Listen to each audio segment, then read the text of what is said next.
कब तक हम हार के सहारे चलते रहेंगे? लंबी अगर हार हम करते रहे तो समाज में इतनी निराशा आ जाएगी तो फिर हम मूवमेंट खड़ा भी नहीं कर पाएंगे।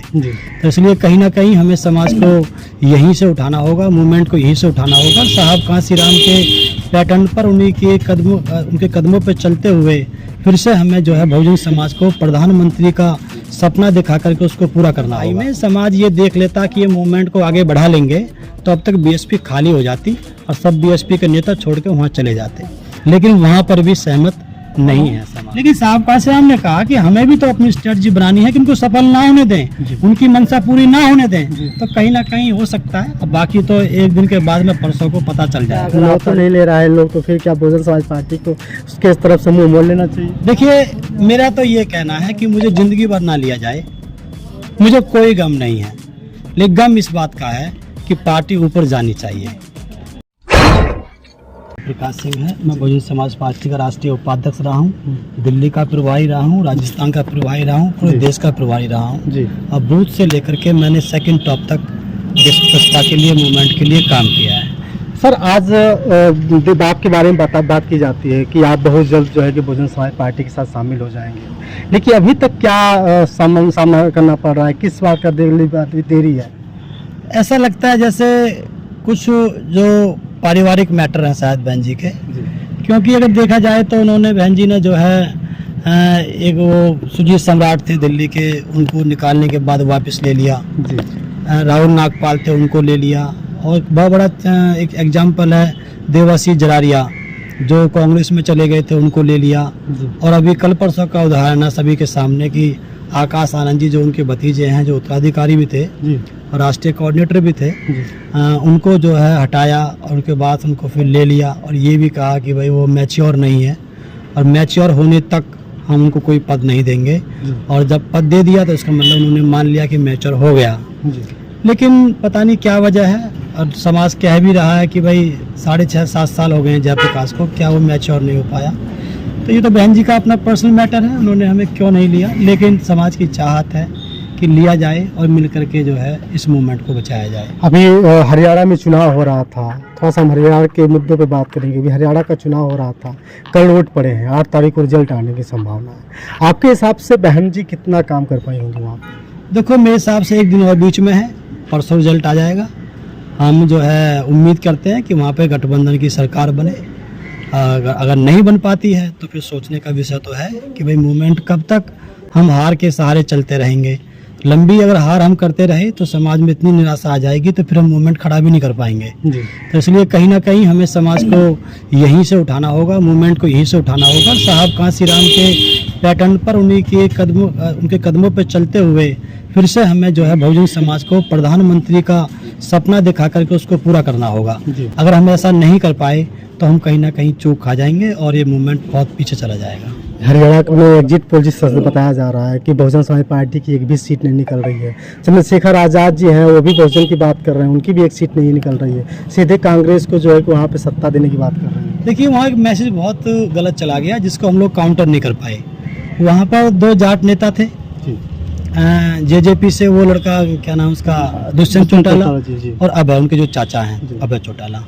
और दूसरी तरफ से जो है अपने जो है चमार बिरादरी में से 2 नेता थे, आकाश आनंद जी और जो है चंद्रशेखर भाई। तो इसमें क्या हुआ कि उधर जो 2 जाट उधर मिल गए, दुष्यंत और वो इधर मिल गए जाट चमार, और इधर जाट चमार मिल गए।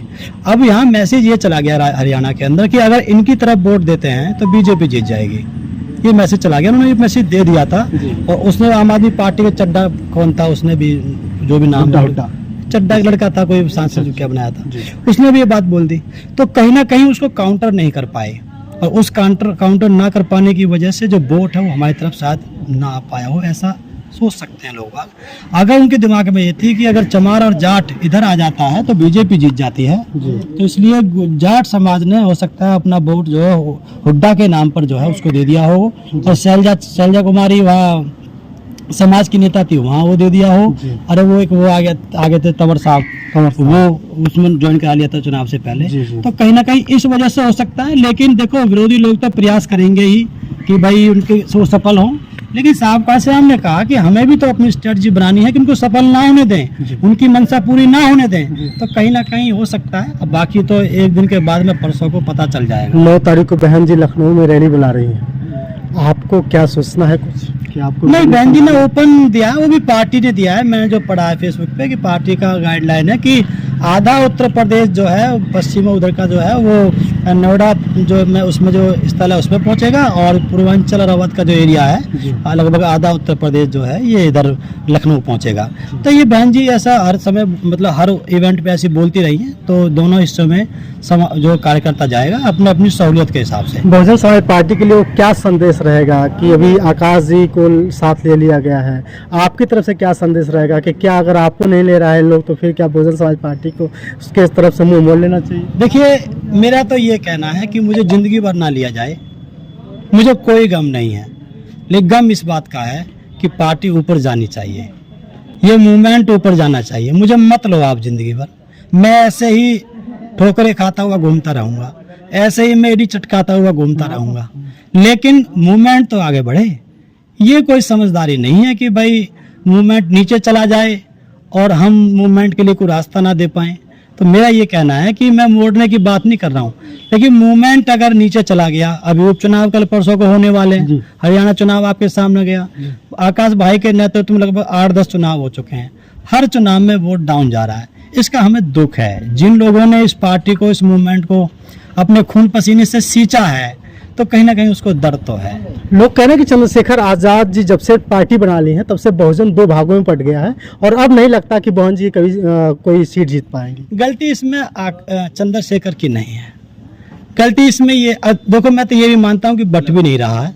उन्होंने थोड़ा सा काम किया समाज के लिए, तो समाज ने उनको उतने हिस्से में अपनी एक लोकसभा दे दिया है।